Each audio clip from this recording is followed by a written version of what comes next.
everyone, to another episode of Pointless Discourse, where we get together and you guys as a community vote on a topic for us to talk about. So for October, since we're both big fans of Halloween, we have our still running special where we're talking about different Halloween monsters that you guys voted on. This week is zombies. So, yes. Also, Hop is the first voice that spoke, and I am Itisdpayne, and my other language hello is hello, or hallo, or hedge. It's Danish. Not the snack. Yeah, I realized I did the whole spiel and I was like, wait, I feel like I forgot a part. It's all good. I got you. But yes, yeah, we're two streamers who got together playing different games and thought we could make a fun podcast together where we can rant even more than we usually do. But yeah, so to determine which order we go in for talking about our topics, we talk about our top two favorites and our bottom two least favorites? Least liked in the topic. Our God tier and Devil tier. We rolled dice because we both are big fans of tabletop games to see what order we talk in. And to go along with the Halloween month, rather than doing a D20 like in D&D and Pathfinder, which we play, we're doing Call of Cthulhu rules, which is D100, and get the lowest number possible. Mm-hmm. I dropped a die. There we go. Got it.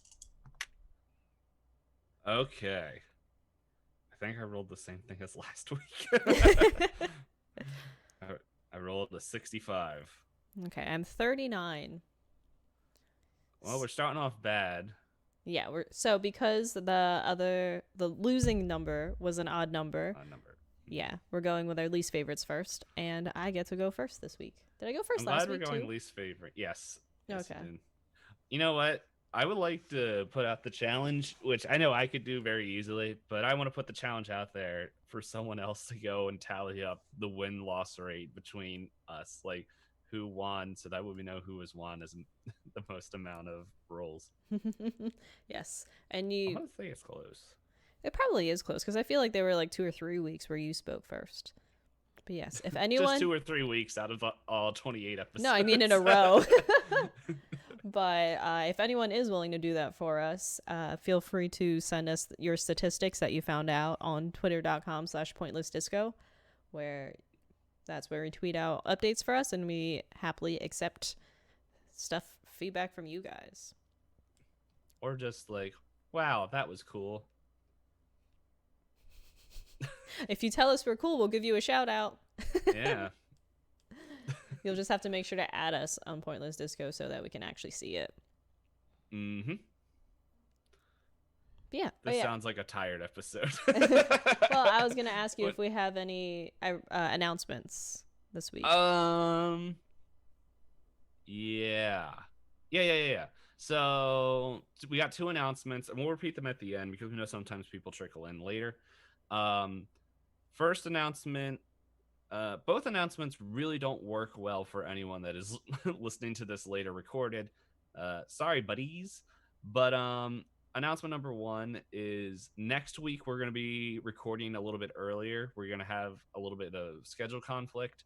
So we're actually, instead of recording at 3 p.m., I believe we're going to shoot for 12. Okay. Does that sound right? Yeah. Can you tell we didn't talk about what time? I just gave my end time goal, but no, that's a good time to start to give us plenty of wiggle room. So yeah, we'll be shooting for 12. At least letting the streams start at 12 and then do our normal thing as people trickle in, start about 30 minutes after. But yeah, we'll be doing that, and that is on Halloween. We'll let you know at the end of the episode what that topic is if you guys did not see or take part in the quiz. So yeah, there's that. And then also for anyone here that is we're like, man, I wish I could catch more Hop and Payne time, just not on Tuesdays and Saturdays afternoons. I wish. Well, guess what? Your wish is now becoming true because we're playing Betrayal at a House on a Hill, which is a really cool board game that I will remember the rules this time. I need to redeem myself. But it's a horror-based game. We're actually having two friends of ours join Noplahoma and the Salty Minstrel both stream or do content somewhere on the internet. But yeah, we'll be joined at that at 9 p.m. Eastern Standard Time, and y'all can do the math for whatever time zone you're in. So, but we'll repeat that at the end, and yeah, we'll go from there. Yep. So, and if you're a newer listener to the audio version of the podcast, we stream this as well on Saturdays. Typical time frame is 3 p.m. Eastern, but yeah, next week we're doing a special time earlier. But overall, you can feel free to join us as a live audience as we record the podcast.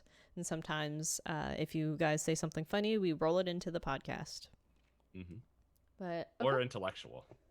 If you say something that sparks, wow, that is a good point, we will read it. Well, we read all the comments, but we will make comment on it audibly. And not just my keyboard. Also, real quick before you jump into your thing, when you started to say we are, and then you kind of paused for a second, and we're like streamers, then went on there, my brain was like, we are streamers. Bum bum bum bum bum bum bum. Perfect. Backup theme song. Talking about getting sued. Stealing someone's jingle. Yes. And again, for audio listeners, we do also kind of go into a general discussion about a lot of things before we go live to let people kind of funnel in. So you missed some context there, but if you join us, you'll get all the context. It might be at the end of the podcast. Depending how you decide to edit this one. Yeah. Depends, whatever sounds interesting. But what is your runner-up devil tier bad choice? Zombie. Mine for this week. Have you ever seen the movie Warm Bodies?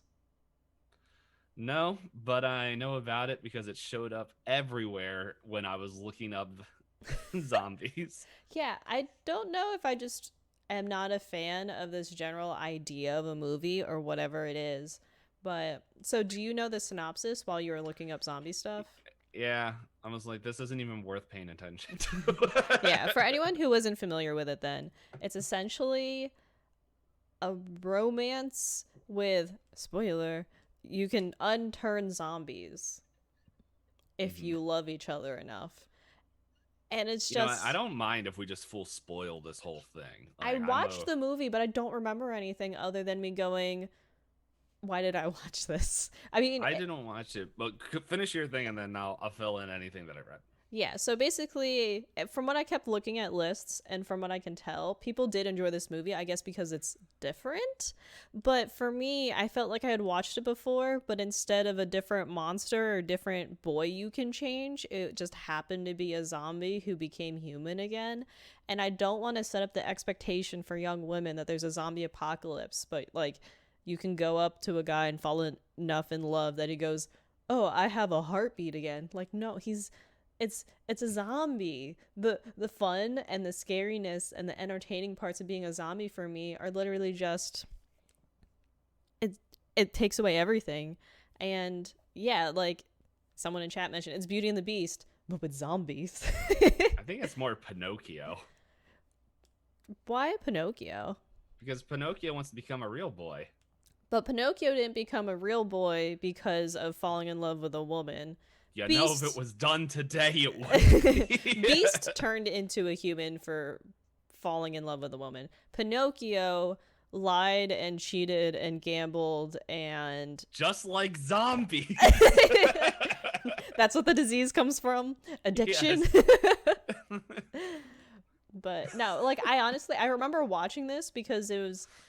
I don't remember if I was on a rom-com kick or if I was on a zombie kick, but it tries to marry the two, and for me, it just felt like, I don't know, contrived, I guess. Mm-hmm. And I have the wiki open, but I don't feel like reading it now. Like, I just have, like, one question, like, how bad are the options for humans out there that you're gonna just start crushing on a zombie?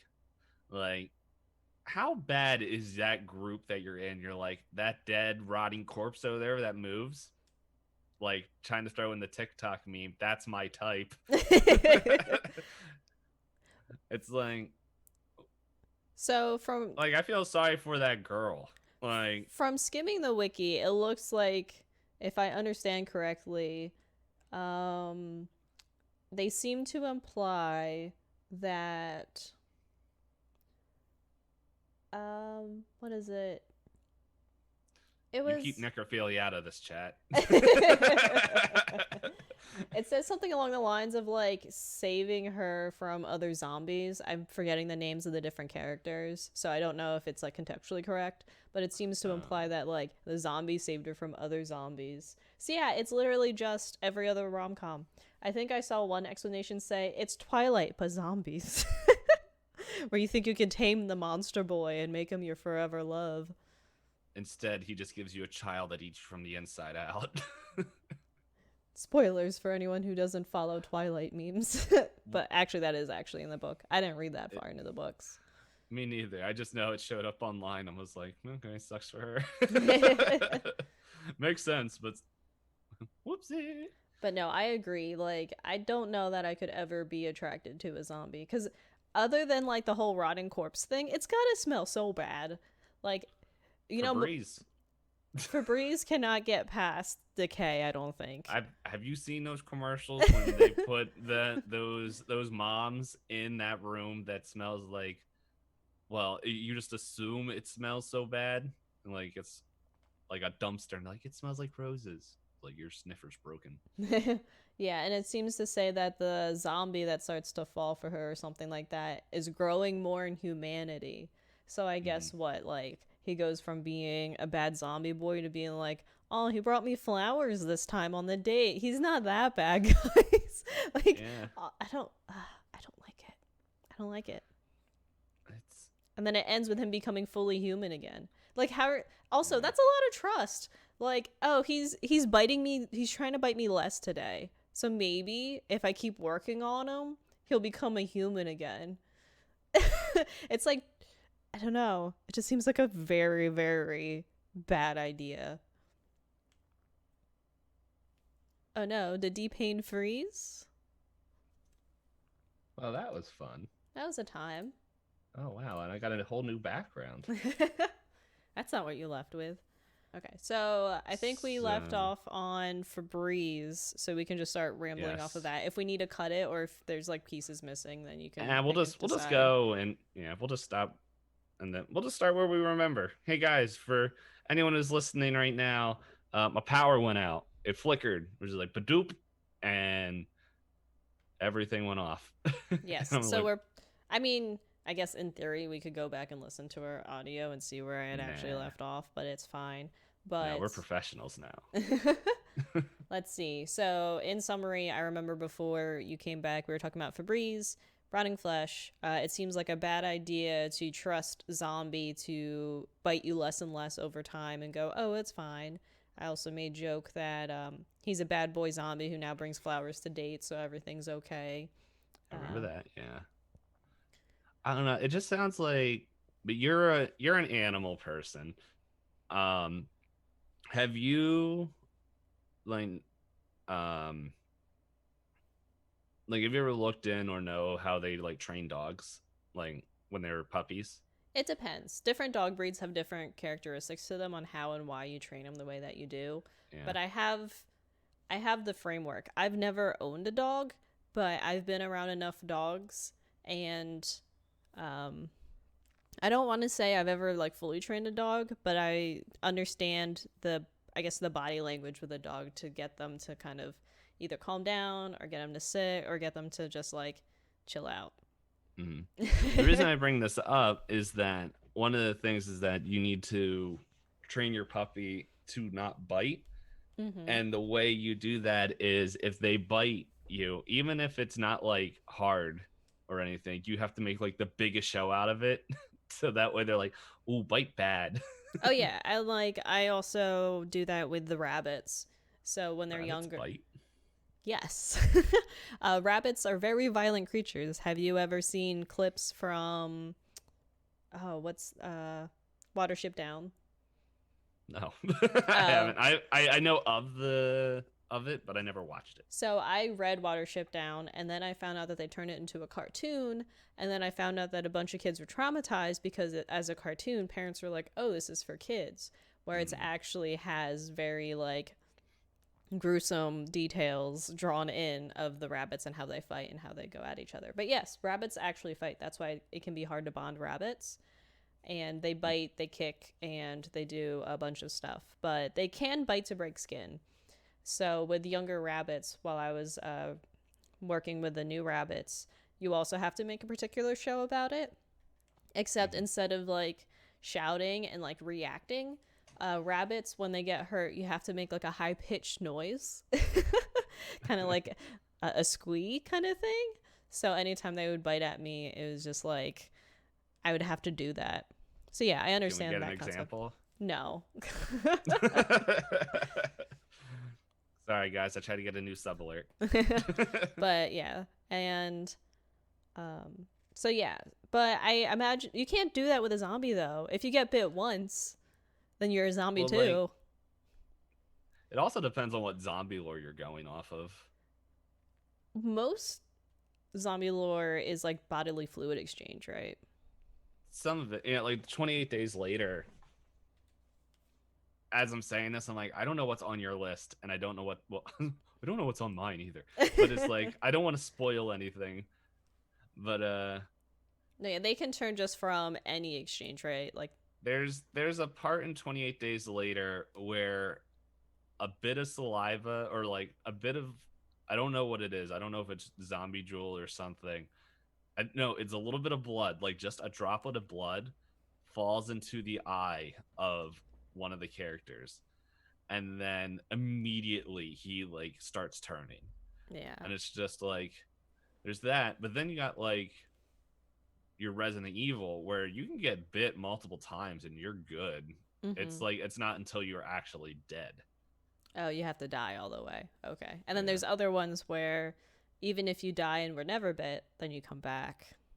Mm-hmm. But no, I understood most of them tend to be because of the bite.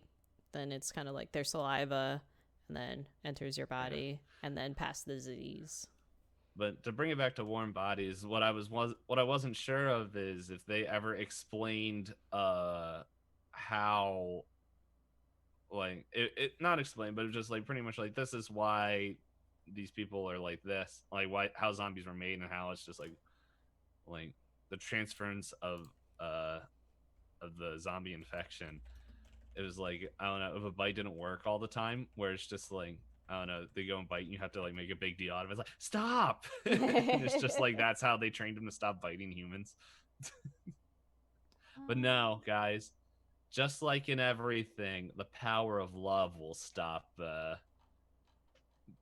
zombies from eating their True loves. potential womans.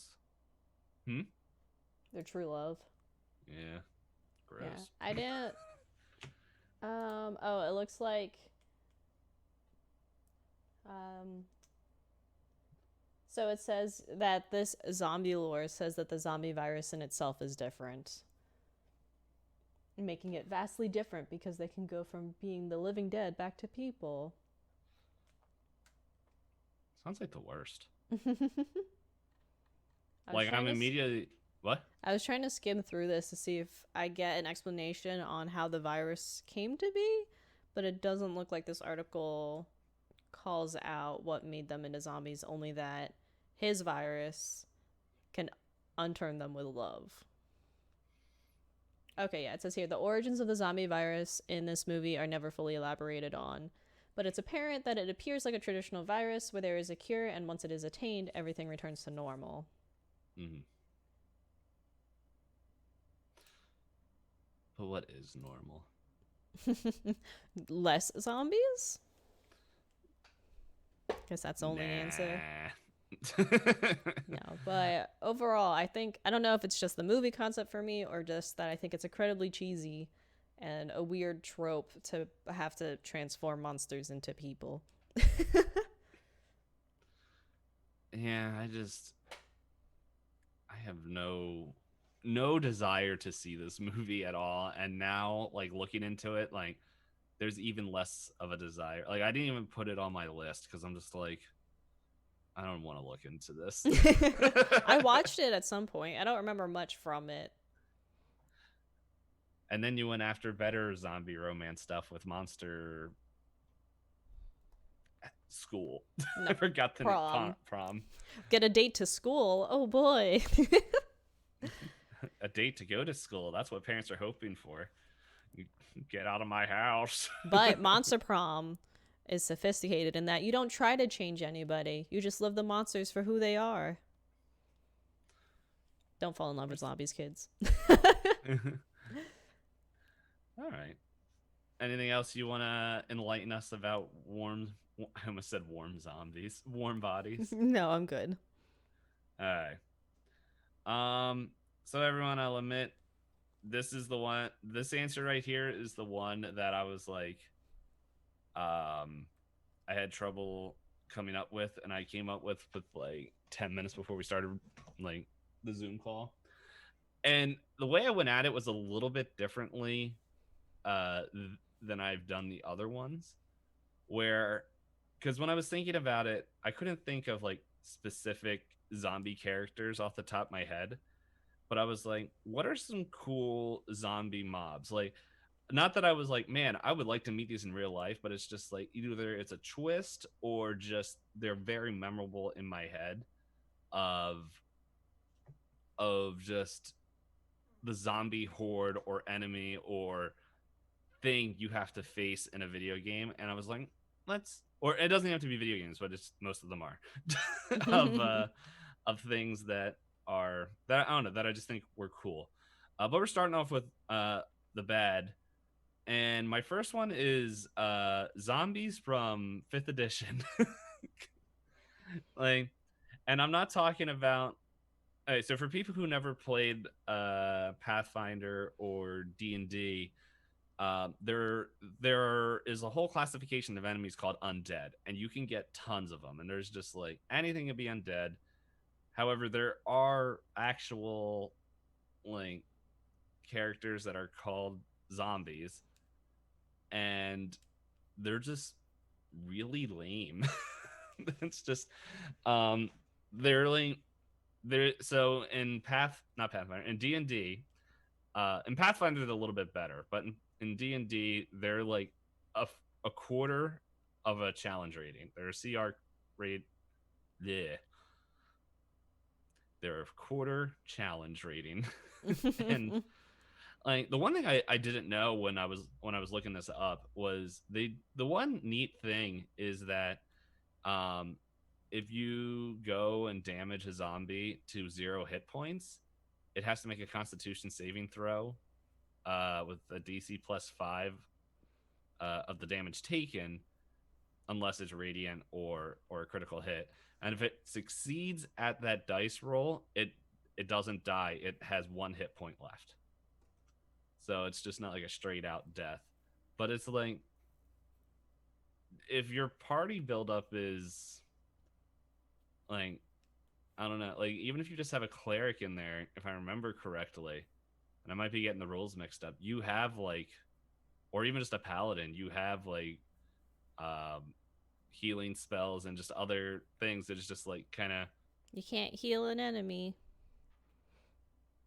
Oh yeah, sorry. In Pathfinder, they have a thing called channel positive energy, and it has 2 things. You have to say which one you're doing. Where it's either like a burst heal, and it will heal everybody unless you have like a feat which is selective channeling, which you can not heal enemies if you're doing that, or it's to damage undead. And so channel divinity is in D&D as well. Okay. Yeah, it's like I don't know when you get it in 5th edition, but it's just it's like it just seems like, and yeah, as Strider is saying, like in chat, that like in D&D there's just so many defenses, like if like with characters where it's just like the zombie becomes like just your mob character. I mean, And that's like, what every CR 1/4 thing is, though, when you really yeah. look about it. I mean, I understand what you're saying, like, zombies could be cooler, but on the grand scheme of things, you could be fighting an ancient war wizard who's lived for 1,000 millennia who's just spawning zombies to attack you.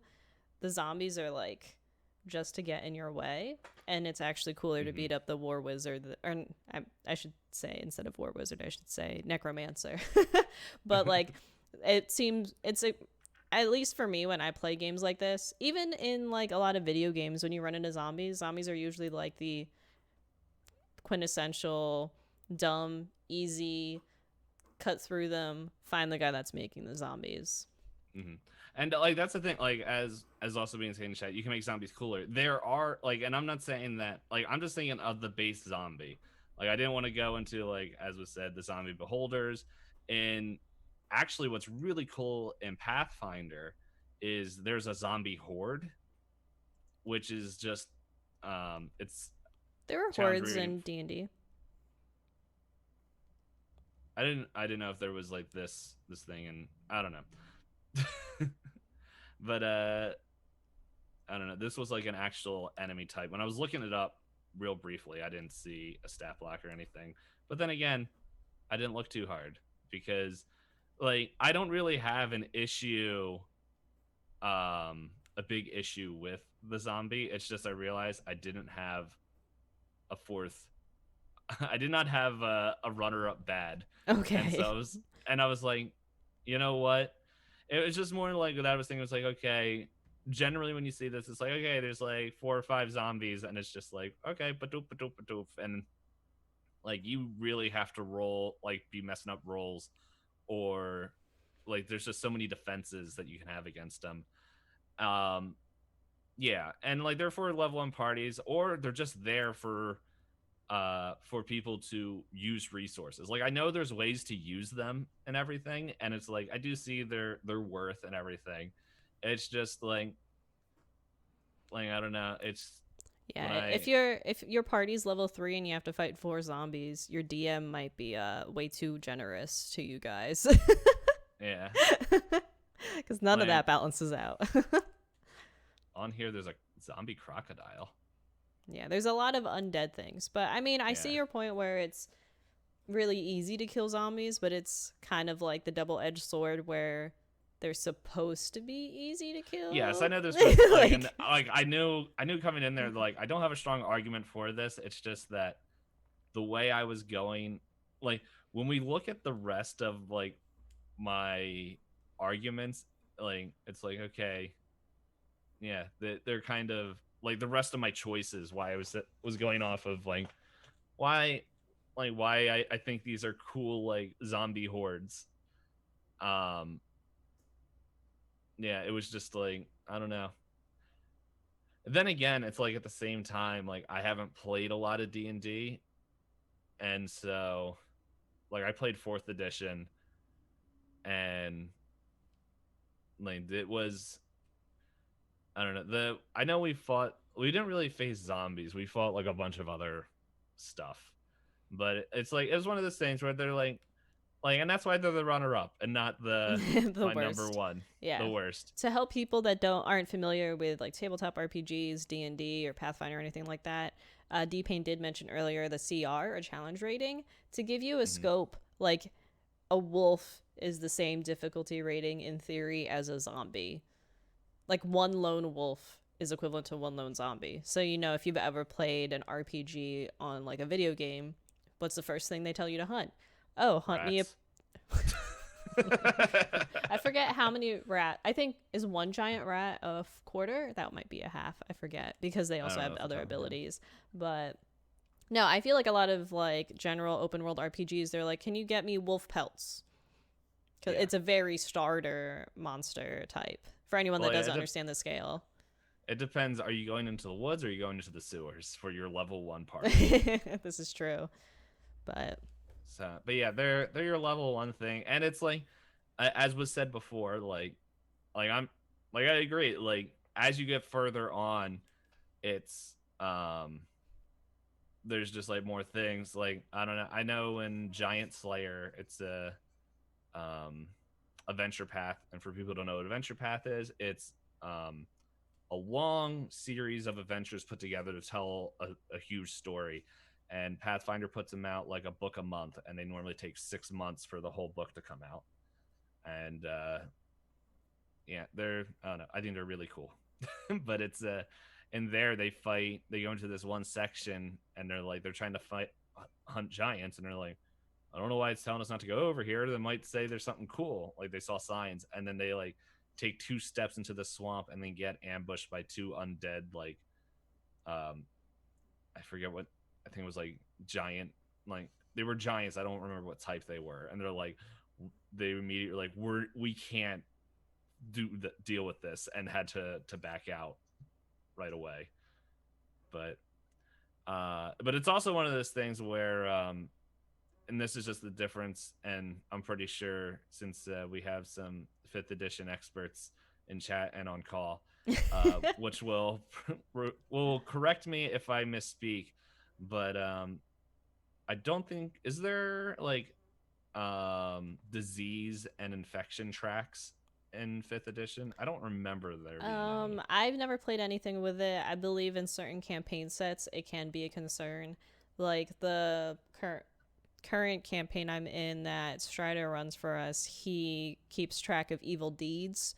So I think you could easily equate something like that into like a disease track. In Curse of Strahd, when I ran it, there were kind of like items that could disease you, but there's Mhm. no like default tracker to say that you've caught a disease. But you can get poisoned. You can get some DMs will house rule like if you're in the sewers or anything equivalent and you're injured. Sometimes they have you roll for disease to see if you catch anything, Mhm. but there's no So infection rate. Yeah. okay, yeah, in Pathfinder that is built in, where there are, I know there's disease tracks and infection tracks, and then there's just poison tracks as well, that you have to do like Constitution or Fortitude or a different roll against it, and you have to beat it. And if every time you fail it, it will go farther into the track until you just die. And so I'm trying to remember one of them. Like one of the, I think it was, um, excuse me, uh, the one that starts off where it's just like you got bit with this person. If you fail the Fortitude save, um, you're, I'm trying to remember what it was before exhausted. But yeah, it's some, you're something, and then the next step is exhausted, and then the next step is like you're something else, and then if you fail the 4th roll, your character dies. But it's just like it's like mechanically showing your character getting and fighting the sickness, and it's like you have to make those saves like once in game day. I was And excited. I thought you were going to tell me that you could become a zombie. you could, like, I know in Starfinder, which is Pathfinder's space version, I believe there's one that like, and there probably is one in regular Pathfinder. I just don't know the rules off the top of my head, where it's just like that, where you can become a zombie, and your party has to fight you if you didn't take care of it. Okay. So yeah, so yeah, there's days for incubation as well in Pathfinder, and then so like there's bed bugs, and what happens is like bed bugs is one of the infections that you can get, and so you're in there. If you fail your roll, uh you don't get hit that day, but the next day the eggs from the bed bugs hatch, and it like lowers your like to hit, and another thing I can't remember off the top of my head. But like it only lasts a day, and then the next day you have to do another saving throw, and like you have to keep doing that until you either get like cured, or you make 2 saving throws, like back to back saving throws a day. like for 2 days you make the saving throw. So it's like one of those things where it's like it's not terrible, but it's just like if you don't take care of it, it's just like it will keep going and going and going until you get to a priest. But yeah, there's some cool mechanics in games. We'll just leave it at that because I have a feeling if we keep going, this will become D&D cast. But instead, we're talking about Zomberts. Yeah, I didn't So know if you had anything else to say about your no, zombies. yeah, that's all about like.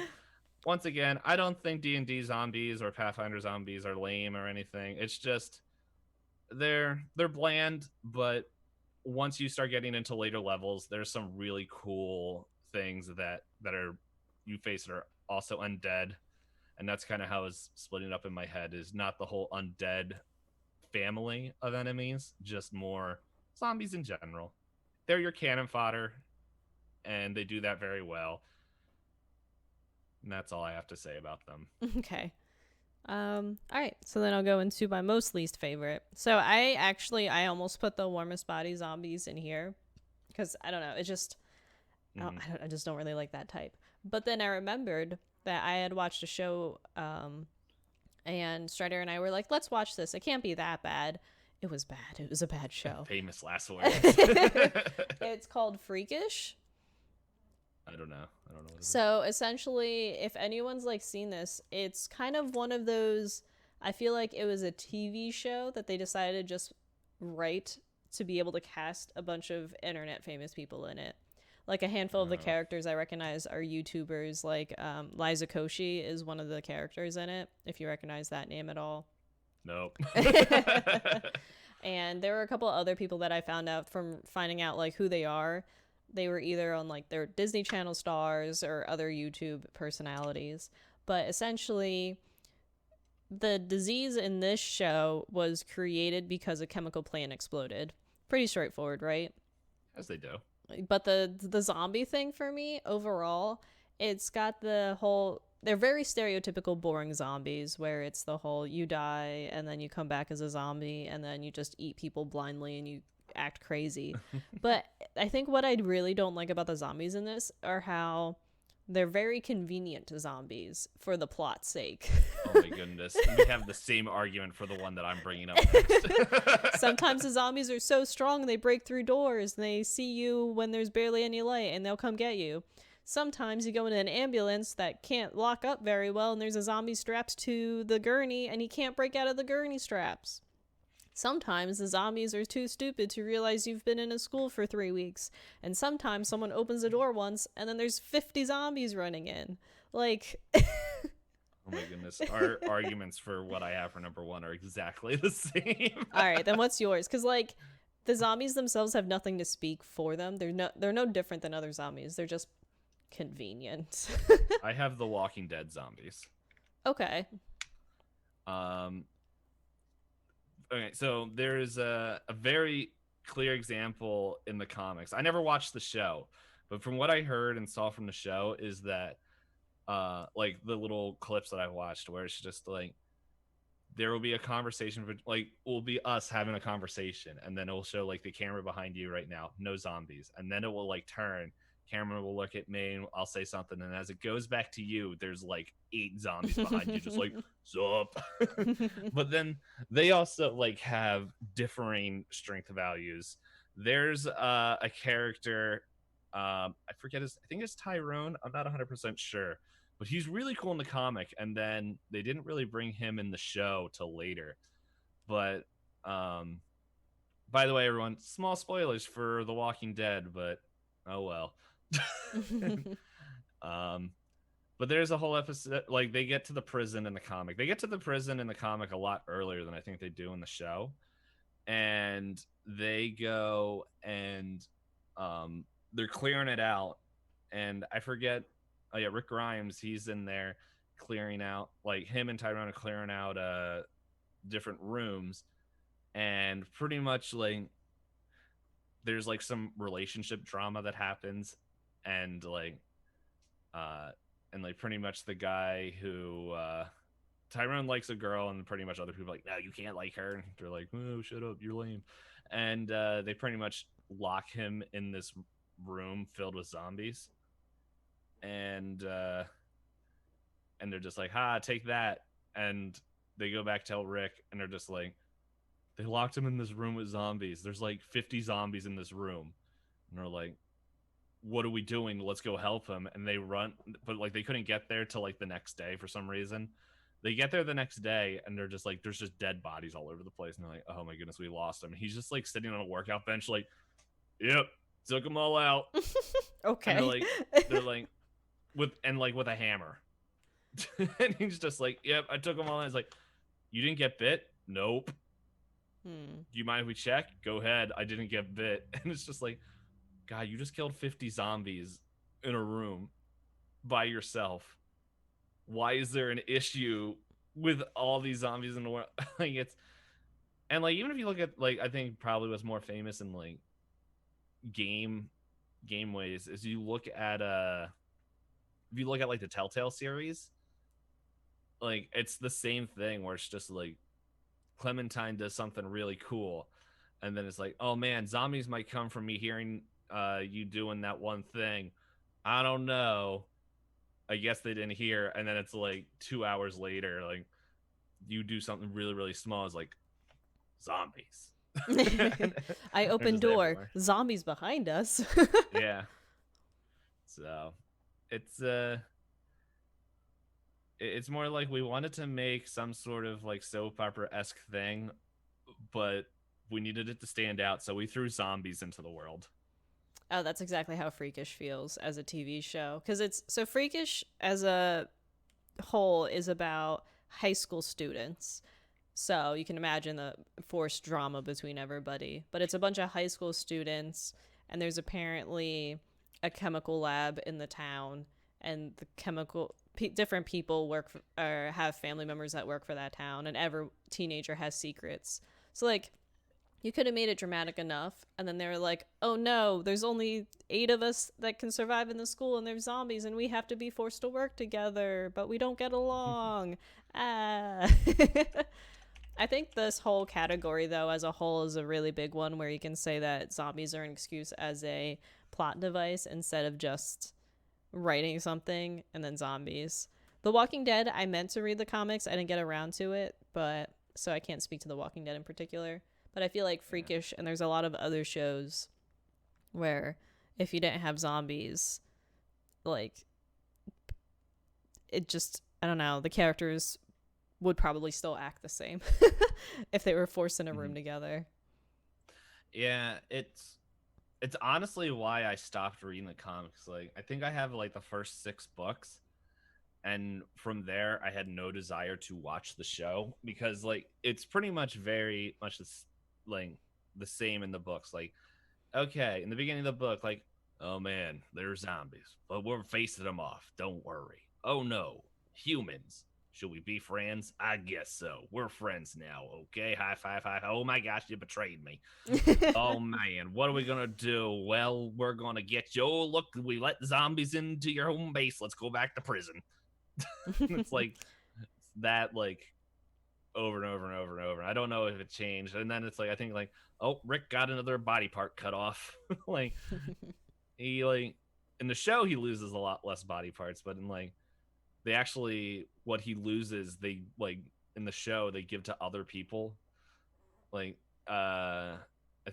there's someone in the and I don't know if Rick is still here, my mod, but there's a character in The Walking Dead who gets his arm chopped off, and they give him like this like to cover his nub, like a dagger hand thing, and that's what they do with Rick in Rick Grimes in the comic because he loses his arm, and so pretty much all the like injuries that they give to the main character they just give to other characters. They share the ouches, the ouchies.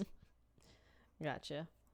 But So yeah, I have nothing else in particular to say about, like, I feel like we both tag team this worst because they kind of fall in the same reasoning. It's like, you could put anything in that slot for zombies. Like it could have been a portal from hell opens up and you have demons now survive. It's like okie dokie. Like any supernatural freakazoid event and you would still tell the same story. Mm-hmm. Like maybe how you handle it's a little bit different, but Yeah, instead of biting, you have to worry about just not making it. yeah. Yeah. But okay. So So then you yep. ready to go into our favorites? Yes, I actually have a runner-up for our favorites. I also So have a runner up. alrighty.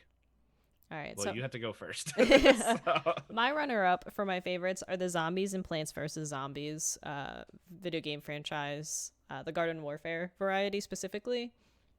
Because okay, I watched a friend play them. yeah, I just think it's very goofy and they're very fun, and they do give them some pretty interesting abilities based on the different zombie types.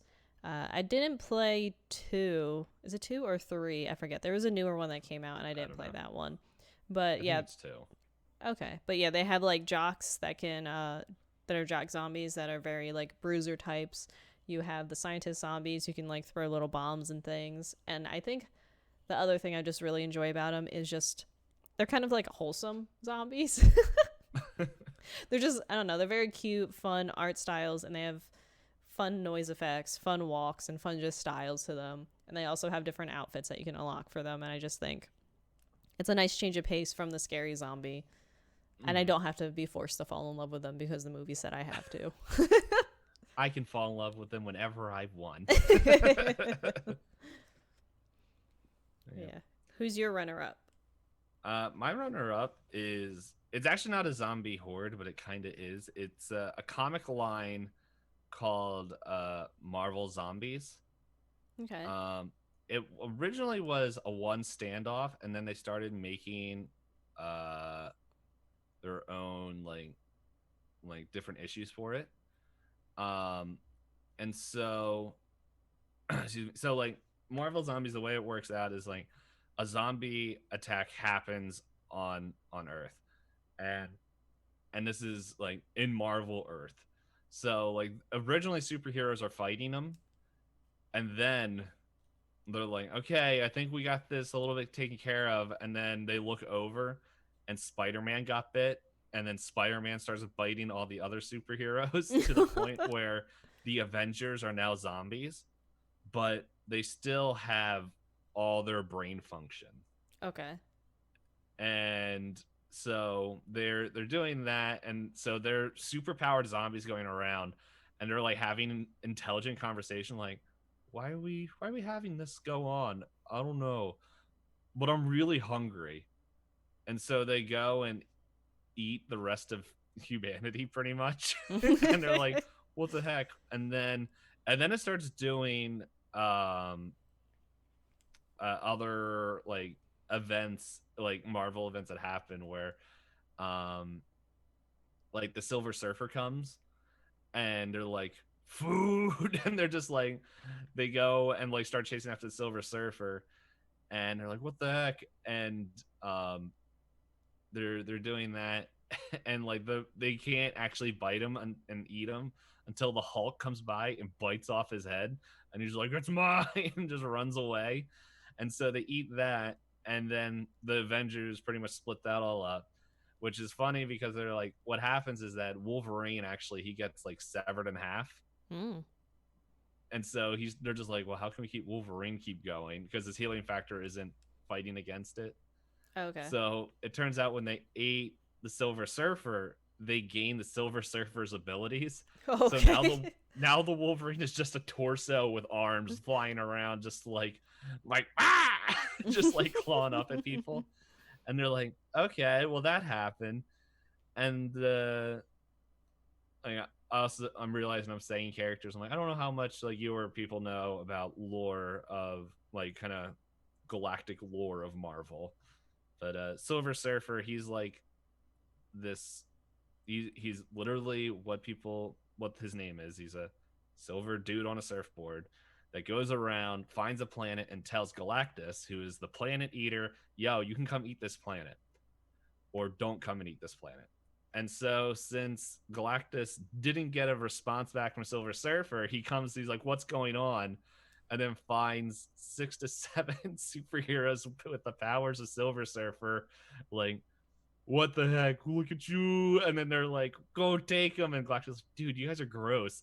to the point where they eat Galactus and gain his powers.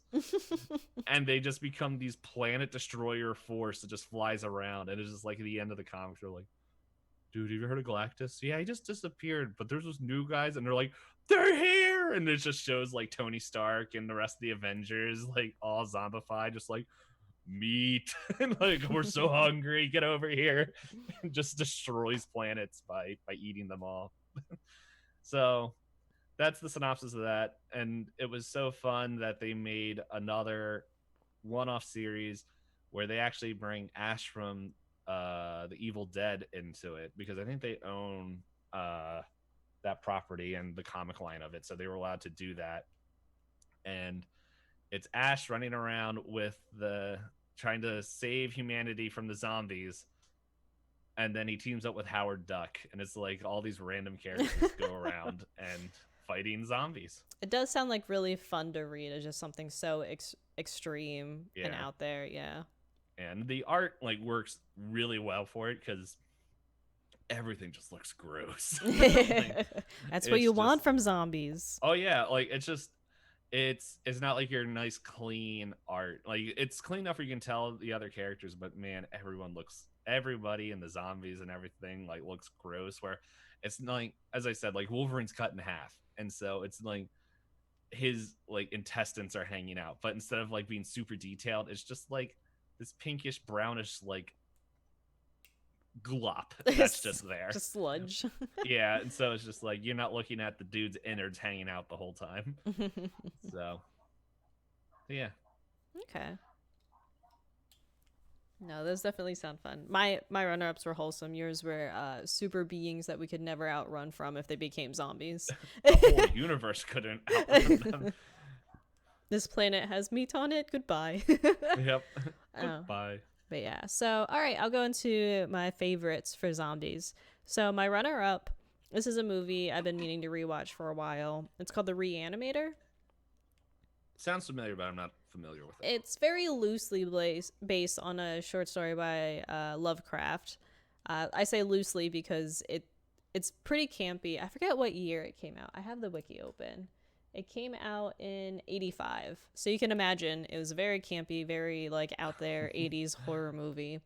Rick has said that movie's gross. There are some different scenes in it that are definitely like uncomfortable, but I don't know. I just really like the movie, and I think it's just a really fun time. But basically what they do in this one for the zombies, instead of it just being like a generic disease that outbreaks or everything, they focus in on the scientist who creates a serum that can bring things back from the dead.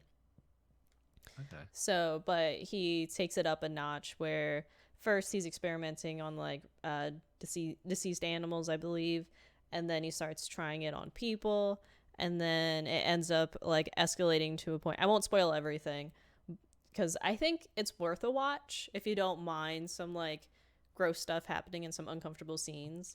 But it's, I don't know, the goo and the zombies and the character are just really fun, and I think I like that it's not the traditional straightforward zombie.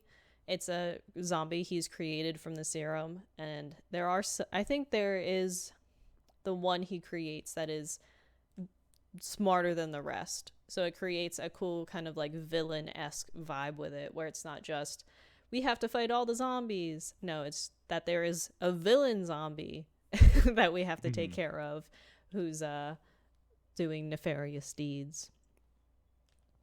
Yeah, I'm looking at the IMDb real quick. So it's a little bit of an older movie. Yeah, I said it came out in 1985. Oh, I missed that.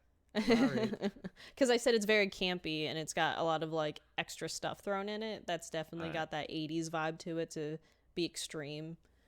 Yeah, I heard the campy side of it. I did not hear you mention the date. But yeah, I'm trying to remember, because I did research on like movie ratings and stuff.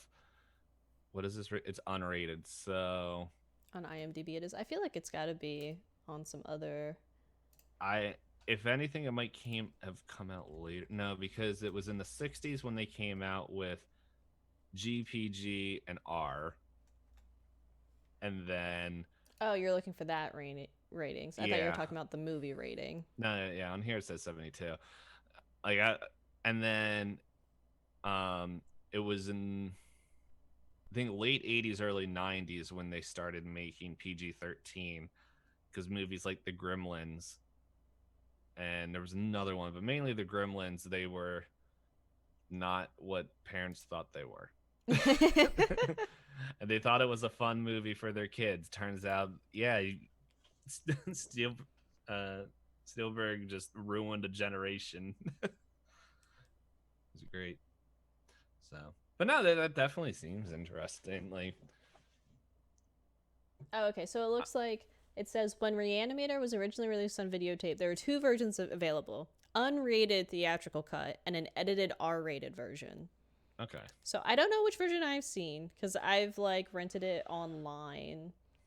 I'm gonna say, I don't know. I'll have to do some research to find out which one is the one I watched. Yeah, it's like the concept seems interesting. Or like, so I guessing, and this might have been because I was looking up the movie, so I might have missed a few points that you mentioned already. So some of those zombies have intelligence. It's. I'm trying not to spoil it. I'll just say yes. Because like when it I'm creates, like, well, it creates kind of like more of a villain vibe within the zombie movie instead of it just being a flat out horde movie, which I think is a nice kind of like change with it. I guess what I'm thinking of is like conversations can happen. Yes. Okay. Yeah, because I was like, well, why would you just go after one? Like they all sound like blah blah blah blah blah. It's like no, there is one that is particularly coherent. And I'm guessing that's the villain. And that's the villain. So, okay, guys, spoilers. If you see a zombie that's talking, just shoot it. You'll be doing good for the rest of humanity.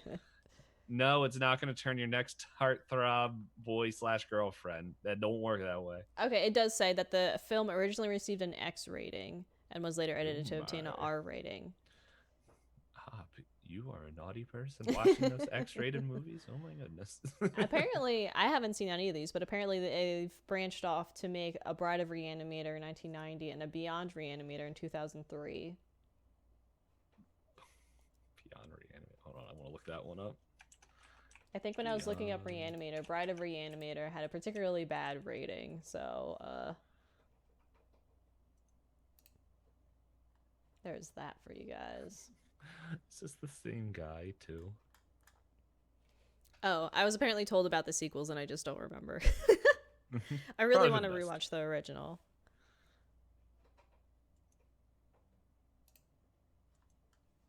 Yeah, I don't know. I haven't watched this. Yeah, I talk about it more, but I don't want to spoil it. I feel like if you have watched Reanimator, I could talk about it for a while. It's just a fun time movie for me. And I feel like... Okay. Spoilers in chat. Alrighty. Yeah. No, it's... Yeah, no, it's interesting just thinking, I don't know, like what I'm thinking of right now is like, what if Frankenstein's monster actually gave a reason for people to go kill it? Except for it being just different. Existing. Yeah, it's just like, you ugly. I know. Yeah, but now I'm just thinking of oh shoot, I'm forgetting who makes it. I think it's the guy that made Mel Brooks's Young Frankenstein. I haven't watched that yet. I want to watch it with Gene Wilder. Man. Yeah, there's just some funny stuff in there. And if anyone has seen it, I'm just gonna say, I'm not gonna say what happens in the scene, but I'm gonna say what the scene is built around, and it's built around soup, and it's great. I forgot about. I mean, yeah, he didn't make my list. So. But okay, yeah, I don't have anything else to add on because I'd hate to get excited about it and start spilling stuff when I think you would enjoy it. It's up to you if you want to watch apparently I've watched the X-rated version now that I see what was said in chat. So it's up to you. Yeah. Well, the thing is, I would just need to find time to actually finish it. I still haven't like gone back and finished the rest of what we do in the shadows. Like Your this is month's why I running got. up. Or I know this is yeah. why I got rid of my subscriptions because I'm like I like lose desire to go watch like to sit there and watch things, and I don't know. I'm gonna have to finish it, or at least get another month because I'll pay for the 5 month, the 5 monther. 5 months. Oh my goodness! Well, how come I do this in TFT as well? Why can't I just say what it is? I have to say like, oh yeah, it's a 5 star. No, it isn't. So, yeah. I'm just gonna say straight out spoiler for what I'm my next two topics. They're both video games, and they immediately came to my mind when I was thinking about zombies. So, but it's a little bit of a twist on zombies. So my runner up. Have you ever played the game Dead Space? I know a lot about Dead Space, but I have not played it myself. I am not going to talk about the story of Dead Space because, yes, there is a story. I'm just going to talk about the creatures because the creatures are really cool in Dead Space. um, they're called necromorphs, and their whole thing is that they're literally just dead bodies that come back to life. And so, and the only way, like the thing that's super scary about necromorphs is the fact that they will like the only so like when you have to kill a zombie, what do you normally have to do? Bash its brains. Or use radiant damage, depending on where you are. But yeah, smash your brains, and you can do that. You can very easily shoot the heads off of the monsters of the necromorphs in Dead Space, but they'll just keep coming at you and then just grow their head back. And it's just like the whole point of them is that you have to destroy these creatures, where it's just like you have to shoot off all their limbs, which yes, some of them have more than just 2 legs and 2 arms. And then shoot off their head, and it's like generally 90% of the time they'll be dead at that point. But then it brings in the almighty stomp mechanic, which just like you hit it and it shakes the whole arena that you're in. And like, I don't know, it feels like if you mash enough times, you're about to do Cotton Eye Joe dance theme, just running through. And it's just, I don't know, it's one of those things where it's like, I feel when you play zombie games and you're like, okay, just preserve ammo and just shoot for the head and all this, while in this game it's like, yeah, you want to conserve ammo because there's going to be rooms you just literally can't pass by, while a mechanic literally is just knock out their legs and just mush them into goo as you run past. And then I didn't know there was a foam finger gun. However, one of the other things in Dead Space that is really cool, another creature in there, is it's very obvious, like whether there is a dead human or a dead or a necromorph because they look different. However, there's like a squid creature, not squid. It looks like a stingray, and the stingray's whole purpose, like until you kill the stingray, is that it will go on, latch onto a corpse, and then reanimate it into a necromorph, and it will come and attack you. And the thing that sucks about them is that they can just fly through walls. So like you'll just be walking through, and then it's just be like you'll just see this flesh-toned stingray just like sup and fly through the walls, and you're like, crap. And you just like, it's one of the things, if you destroy the corpse enough, like they won't come in and like get you. Like they can't be reanimated. There's like a certain point, but it's just like, I don't know, it's like the creatures in that world are just constantly always putting you on your edge. And I see in chat that someone is saying that that was Burke, that there's ones you can't kill. can you jog my memory? Because I am not remembering the ones you can't kill. Unless I know there's one that's like in the air ducts and like kind of will like pull you through the ship. But yeah, there's a specific one. You can jog my memory. But no, it's like I remember when Dead Space came out and their whole promotion team was I never played Dead Space 3. And I'll admit that it's been a while since I played 2, so I can't speak to it from memory. But apparently there's ones you can't kill as well, which is always scary.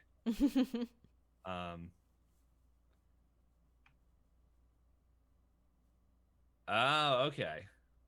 Now people are telling me. Yeah, as I said, I don't remember completely all the things, but I just remember a good time, and it's just like, oh, it's in 1. I don't know.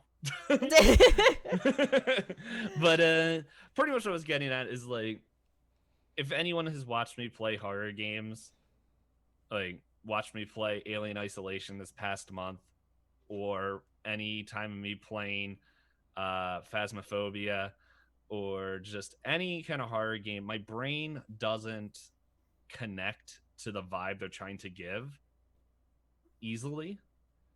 Dead Space, it's one of those games that I am immediately in the mindset of there.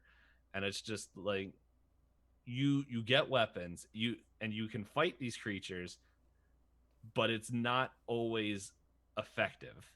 And it's just constantly you're like, you might have an upgraded gun, armor, and just everything, but it's like that guarantees nothing. Oh yes, and there's also reanimated babies that shoot spikes at you, and they suck. But yeah, that's without talking about any of the lore of Dead Space. It's a fun game. I only played 1 or 2. Wasn't really interested in 3. But 1 and 2 are really cool. Worth checking out. Yeah. That's all I got about Dead Space. So many zombie options in that one. Oh yeah, there's like and I think I just covered like necromorphs are everywhere on that ship. Like they're your most common one. And then the babies are there. Like it's just you're like, man, well, at least these zombies can only do X, and then it's like, oh yeah, here's another one. You're like, no. Like I'm pretty sure I will be corrected by chat, but I'm pretty sure there's zombies that are necromorphs that they just run up and explode. And it's just like, what the heck? Like, and they're the worst. Because you'll be fighting and then you'll hear it in the background. You turn around, it's just like, sup. So, but yeah, Dead Space, guys, if you want a good horror game to play, check out Dead Space. Not only do I like it because it's like a unique kind of setting, maybe not as unique now with everything that's come out because it's been out for like maybe 10 years now. I don't know. Don't quote me. But it also has something that I wish Alien Isolation had, where you hit a button and it just shows a little line, this is where you have to go. But isn't the fun of scary games just being lost forever? No, because the annoyance of Alien Isolation was, I don't know where I have to go, and I don't want to go down this hallway just to get murdered by the alien and have to redo 20 minutes of work. Yeah, but it does look like the first Dead Space came out in 2011. That was close. Yeah, 9 years ago. So, yeah, that's all I got for Dead Space. Now I just want to replay Dead Space. Yeah, but okay. So my number 1 favorite group of zombies. This is my first actual, I guess, horde. Well, I guess I had a horde in my least favorite in the same way that you did. Watch your language. But waiting all day. I put the general just list of all the zombies from Shaun of the Dead. Oh, they're good. Yes, I really like. Oh wait, chat corrected me saying the first one came out in 2008. When I Google's telling me 2011. That might be when the second one came out, or the third. I don't know, or it might have been the movie, because there's Oh, movies as there's well. a maybe the movie is throwing it off. Yeah. But okay, Oh, two was in 2011. All right. my bad. Google has failed me. Now we've both been corrected about Dead Space. I can't wait to get corrected in the next game that I'm gonna mention. But yeah, so the Shaun of the Dead zombies I really like. I think in the similar reason why I like the zombies from Plants vs Zombies, because they're, I mean, granted, the Shaun of the Dead zombies are inherently normal zombies. They like to eat people, they like to chase, they like to run, but they decided to embed in them like repeatable habits and memories that they'll default to if they're not looking to eat people. So I think it's really funny to watch zombies pushing carts indefinitely for the infinite future until they rot away. Apologies to anyone that hasn't watched Shaun of the Dead, but you should. I'm gonna It's spoil been it. out for it's been out for a while. It's in spoil territory. Yeah, I'm gonna We should spoil. come out with a ruling. Like How if it's been old? out. Yeah, how old is Dawn of the Dead? Shaun of the Dead? That one is. Is it in Because 2000s? I was about to throw out a year, and I was like, well, I don't want to like ruin the 2004. Yeah, so in the 2000s. But yeah, so it's been out longer than 10 years, right? yeah, Yeah. 16. Yeah. Quick I was math. gonna say we can make a channel rule, a podcast rule. If it's over 10 years, we're gonna spoil it. But no, my favorite scenes still from Shaun of the Dead. There's a lot of really good and funny scenes in it, but I still laugh at the concept of having his best friend tied up in his backyard so they can go play video games whenever they want, because that's just his inherent memory and like muscle memory is to play video games. But no, it's just Okay. I was gonna say it's a nice little satire on the zombie movies where it's goofier, it's funnier, and it gives you what I think is a more realistic reaction to zombies, where if you see them, you're not just winning and camping out and hoarding everything in the perfect way so you survive indefinitely. It's the, hey, are you okay? Wait, why are you getting closer to me? Are you drunk? I think that's the first interaction, if I remember right, with like a legitimate zombie that he has. And they're all just really bad at surviving. Doesn't he just go back inside? He just Yeah. goes back inside the house, just like, whatever. She's being weird. Yeah. And he ends up not really caring, I think, until his mom's new husband, I think it was. Like, I know he hated the guy, or mom's boyfriend or something. Yeah. Started to I get can't sick. Remember. Like the mom's boyfriend or mom's new husband got sick, Oh, and she wanted them to take him to the hospital, and then that's when Sean actually cares about what's happening now. Yeah. Well, yeah, I understand that. Like the way my brain heard is like, sorry for getting sick, and I was just like, you're sick? Like we don't have to record this. I was like, because like when you said that, I looked over the webcam. You started covering your mouth, like, what? Zombie apocalypse live. Yeah, that's oh man. And what I really like about that movie is that Shaun of the Dead is Party B. You meet up with Party A like 3 or 4 times, and they just consistently get better and more equipped and bigger, like to the point where this lady comes in the end with an army, with the army just taking out the zombies. And it's like, you're not even with the heroes of this film. You're just with like the guy that just wanted to go and hole up in the pub and drink until it got everything blew over. Yeah, let's go get a pint. Yeah. And then so there's that, and then it's also one of my favorite scenes, like not only how it's shot, but just it's a really funny scene where it's just all one take of when Sean is like half awake and just like walks down to the corner store, buys like an ice cream or a drink or something, and then walks back, and it's all done in one shot as he goes, and just misses like the zombies, the car crashes, the blood on the windows, and he's just like, I was gonna leave it on the on the counter and just leaves it there and walks away. And As people are freaking out from the apocalypse, yeah. well, I don't think there's any other humans. It's just zombies at that point. And then like I think a zombie gets close and he's just like, just leaves at it and keeps walking. So it's a very a really fun good movie. Yeah, it's very fun, and I just like they still kept the traditional zombie aspect of it where they want to like eat people, but then they did a fun little twist on it where they're like, well, this is what they did while they were alive and there's no one to eat, so they're just going to repeat that forever. Yeah. Because they're mindless now. They're just droning on and on. It's great. So, yeah. Oh, man. If you guys haven't watched Shaun of the Dead, go watch Shaun of the Dead. It's great. It is Pointless Discourse approved. Many approved things. I feel like most of our, when we go over our topics, we just say, when we get to our top topics, just watch this. If you haven't, just do it. Do it. Go play it. Yeah. Is there anything else you want to share about Shaun of the Dead? Nothing in particular, because I think the movie as a whole is stronger than the zombies in it. Oh, yeah, for sure. But the zombies, I think, are just fun. I also love the scene where they're trying to kill a zombie by throwing vinyls at it. Yeah.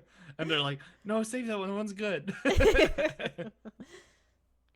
Yeah, there's a lot of good scenes in there. And Simon Pegg and Frost, I'm forgetting Nicholas Frost, I think. Nicholas Frost is good. Yeah. Nick Frost. Yeah, they're just they're excellent together. Yeah. So as I said, my top two were both video games, and this one, first game I had, which is also a little bit of cheating because they pretty much act like zombies, but they're not technically a zombie, is the Las Plagas from Resident Evil 4. Resident Evil 4 was like, it sticks out to me because Resident Evil 4 was my first Resident Evil game I've ever played. I watched my cousin play a lot of different Resident Evil games. And once again, I'm not going to go into the plot or any of the story side stuff from 4. If you want it, go play it. But it takes what you know from 1, 2, 3. I think Code Veronica came out at that point. 1, 2, 3. Code Veronica X. And then all the other ones that were remade up to that point. And it kind of messes with what you know, because all the zombies you face in the other Resident Evil games are slow walkers, to the point where you normally have, I know in 2 and 3 you have Mr. X, and in 3 you have Nemesis, that are just like super mutated zombies that are chasing you to your death pretty much until they kill you, and then you reload and do it all over again. In 4 they don't necessarily have that, because the zombies aren't slow. Like when you first start off, it seems like, okay, you're shooting humans and you're taking out humans and like trying to go find the president's daughter, and you're like, okay, let's go, and you're going through there, and then an event happens, and then it becomes nighttime, and then you go and you're like, okay, well, let's go shoot, like take out these dudes, and you shoot the dude in the head, and you're like, and up to this point, like, you literally think you're just facing humans because like they're just going down as humans and everything that's happening. And then it becomes nighttime. You shoot the one dude in the head. His head explodes, and then he doesn't fall down. He comes walking towards you, and then pretty much a giant bladed flesh arm comes out of his head and starts swinging around until you're like, what the crap? and go face it. Very much, I don't know if people... well, I read Parasite, but watched the anime Parasite, which is weird that came out like 10 years after it was written.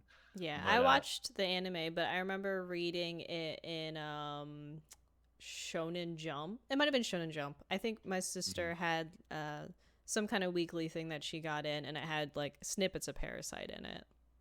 Yeah, and so like when I looked at those things, it reminded me of like At least the main character, because he could make the blade arm, Mm-hmm. um, and stuff like that. Where it's just like, oh man, parasite. Which that's why I'm like, they're not technically zombies because it's a parasite that's reanimating the dead.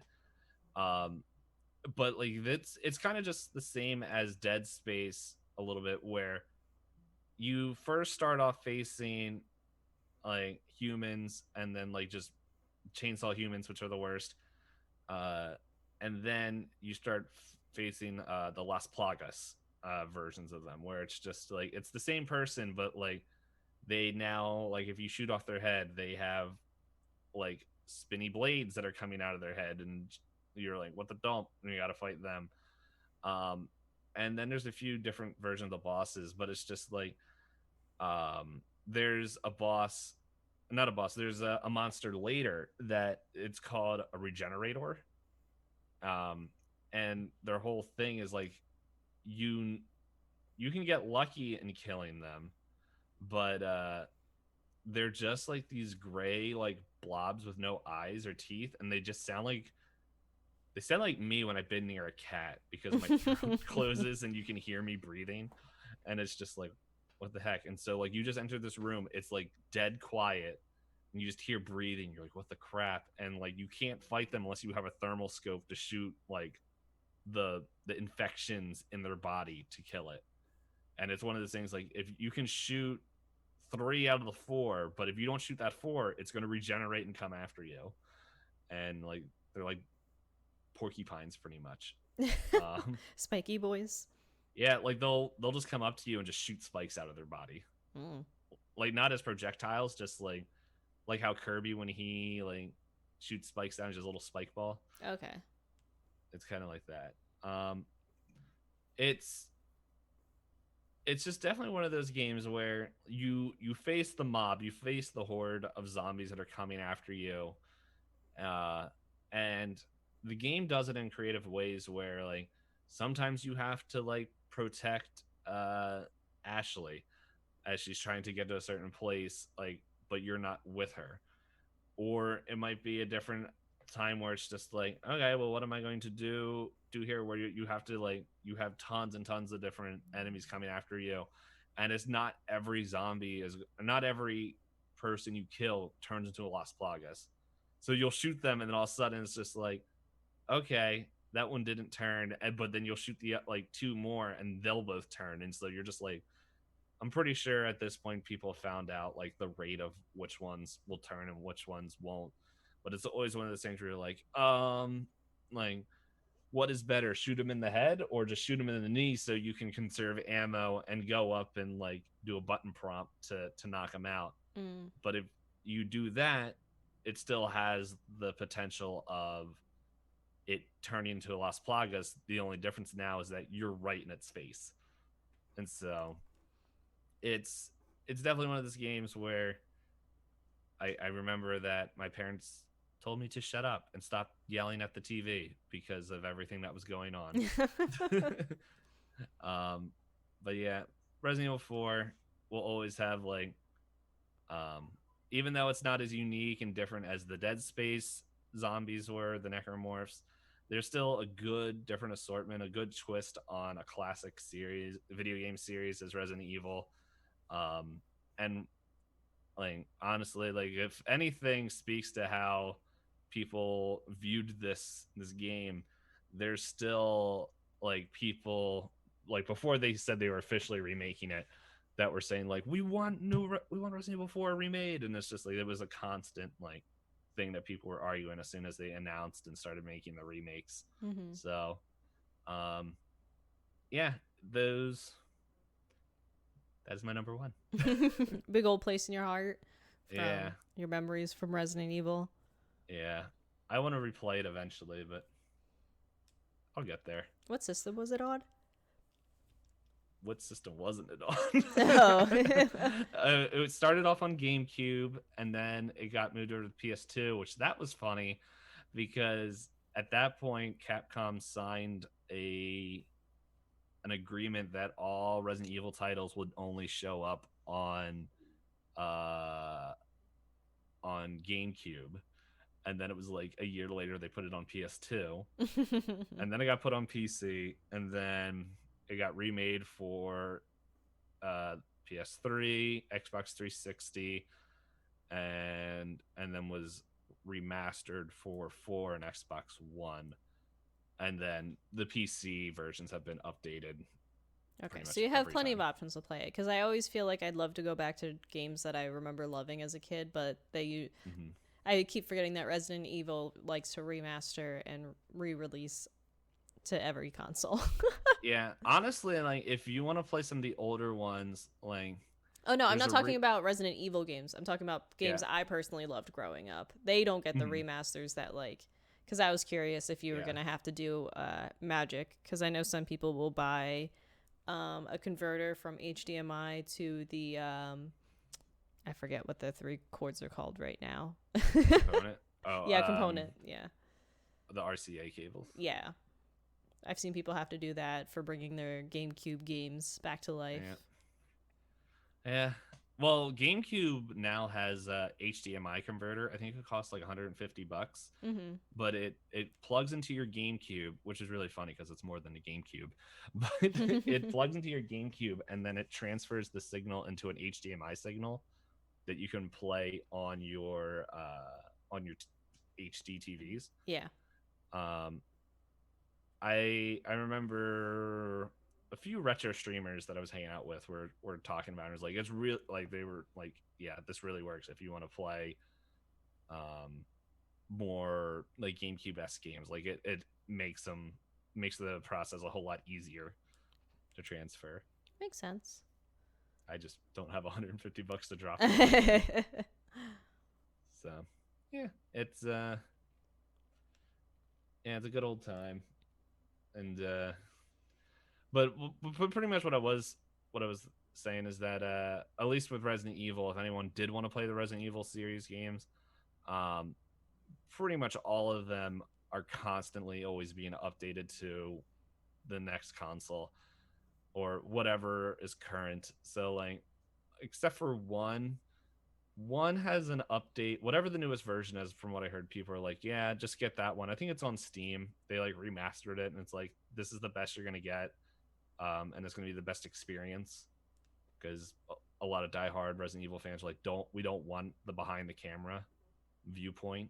Like, they want the tanky camera controls. Yeah. And then, but remake 2 and 3 are good, even though 3 didn't have kind of cut out a lot of the stuff. But the theory was like 2 and 3, like they were testing mechanics that's going to be an 8, and so 8's going to have some of the mechanics for there, and then after 8, when they perfect it all, they're just going to remake 4, which they already announced, to have all these mechanics and be like in the best possible way after they have experience with it, because they're like, we can't mess up 4. not after what happened. Yeah. Well, 3, it came out a year after 2 was remade, and it was like, there was a lot of reused assets, but it was just like, I also heard it's just too short. Yeah, too. It is a short game, but but there's mechanics in there that are like that weren't in 3 originally. Okay. And so there's mechanics in 2 remake that wasn't in 2 originally as well. But it seems like from some diehard Resident Evil fans that I know of, that I heard them talking about, that this was supposed to move and this was going to show up more in 8, and they were testing it and seeing what was working, and they're like, well, just put it in 3 and we'll release it. Okay. That's one plan. People bought it, so yeah. It's like they win. Yeah, Resident Evil's fun. So yeah. Okay. So we covered all our different zombies. Do you want to do a recap? Yes. I gotta open my phone again. And by open my phone, I gotta bring up the thing. So why don't you recap yours while I get my list back up? All right. So first we talked about our least favorite zombies. My runner-up least favorite was the zombie in Warm Bodies. I guess all the zombies, because I guess in theory, if one of them has that virus where you can turn back to a human, all of them do. And then my actual least favorites were the zombies in Freakish because convenient plot points where they're better sometimes, worse sometimes, and just force people that don't get along to have to get along. And then for my favorite zombies, my runner ups were zombies and Plants vs. Zombies because I find them wholesome and fun. Runner up, or second place, the zombie in Reanimator. I didn't want to get into detail as to not spoil it because I think it's a really great movie to check out if you're willing to watch through it. It is gross at times, but there's an R-rated and an X-rated, so pick your poison. Then roll the dice. Yeah. And my favorites were the Shaun of the Dead zombies because I just like the idea of them becoming, because they are mindless, they end up in repetitive loops for the rest of their lives. Quote unquote lives. Yes. My bad was, I'll just put it, tabletop zombies, your base zombie that you fight. And my number one bad was The Walking Dead. Pretty much the same thing. They're just convenient plot points when they need them. My runner-ups was the Marvel Zombies, and then my number two was Dead Space, and number one was Resident Evil 4 Zombies. Nice. So I realized something that we didn't talk about, which we kind of mentioned at the end of last week and never really gone much more into it, was the state of internet of the quizzes. I'm going to say with technical difficulties and everything today, probably not today. We can discuss that more offline, but it would be helpful for us if anyone does particularly enjoy being able to do the quizzes on their own time or with us live on stream. If you could let us know on Twitter or just let us know individually as streamers. If you liked that format, then we can try and make sure we keep that format in. If they are kind of like meh to you, then maybe we'll cut them out and leave more time for tangents and things. Yeah. Let us know what you like, because we want to, like, we're enjoying this, and we hope you guys are enjoying it too. Like, just the conversation today was fun. Mm-hmm. So yeah, let us know like what you guys feel about the quizzes. And I don't know, I know an idea that we threw out is like if people that watched live enjoyed it, we can just do that as a live event for those who are here. So there's plenty of ways we can do it. Yeah, your feedback would be helpful so we know what you guys prefer as listeners so that we're not trying to force anything for you guys. But yeah, I think, are you ready to wrap up? Oh, do we have another announcement? No, we were just repeating. Oh, well, we got to say what's next week and what and just kind of repeat the announcements. So once again, if anyone was showing up late now, once again, so the podcast next week will be recorded at 12 p.m. Eastern Standard Time. At least that's when we'll go live. So we'll see when we actually start recording the thing, but it'll probably be around 12:30 that we start recording the episode proper. It's because there's just some scheduling conflicts, and we still wanted to record the episode on Halloween for y'all. And that episode will be what the number one choice that everyone wanted was mummies. So next week we're going to be talking about mummies. Prepare for a lot of Brendan Fraser. He's not a mummy. He's the biggest mummy. No, so as I'm saying this, I'm like, I probably should have been doing some digging like this week. But yeah, we're gonna be talking about mummies, and our final announcement for anyone that is here in about 3.5 hours from now. Math right? 9 p.m. Eastern Standard Time. You do the math for yourself, depending on where you are. Me, Hop, and two other streamer friends, Noplahoma and the Salty Minstrel. We are all getting together, and we are going to be playing the tabletop game Betrayal at a House on a Hill. It's pretty much a favorite or well regarded by everyone who's playing, and it should be like a real fun time. I know we played it last year. Yeah, we're gonna do it again this year. So prepare your butts for more spookies, and yeah, we'll see you guys next week. But yeah, join us at Pointless Disco on twitter.com/Pointless Disco. One of these days I will say that, that In the address right right. order. All good. And yeah, if we can't catch you tonight, sorry people that are listening to this next week on a Monday. But we mentioned it last week too. but yeah, you guys can also join us on Tuesdays when we do TFT, where it pretty much DPayne gets annoyed at the lack of stuff TFT gives him. But yeah. All right. Yeah. Thanks again for listening to another episode. We always appreciate it. Again, like we said, if you enjoy the show, either share it with some friends or let us know by adding us on Twitter and giving us that thumbs up, or you're cool, or you're great, and we'll give you a shout out in the beginning of the next episode. We've done it before. We'll do it again. We always appreciate the support. And yeah. Hold on, before we go, I realized I never checked iTunes to make sure if we had a review or not. So let me just take a quick looks in the doodle and just see. Yes. But guys, while I'm looking this up, if you also want to leave a review on one of them website things that you listen to the podcast on, we would like it. And we don't know how to see them all, so if you guys could like take a picture or a screenshot and send it to us on Twitter or any other way you know how to contact us, that would be really cool. And it also is just a simple way to help the podcast grow and see and catch more eyes from what I've heard other podcasts say. So, but yeah, hopefully we'll see y'all in a few minutes or few hours. Minutes. Huh. Yeah, DoorDash better show up quick. Bye bye.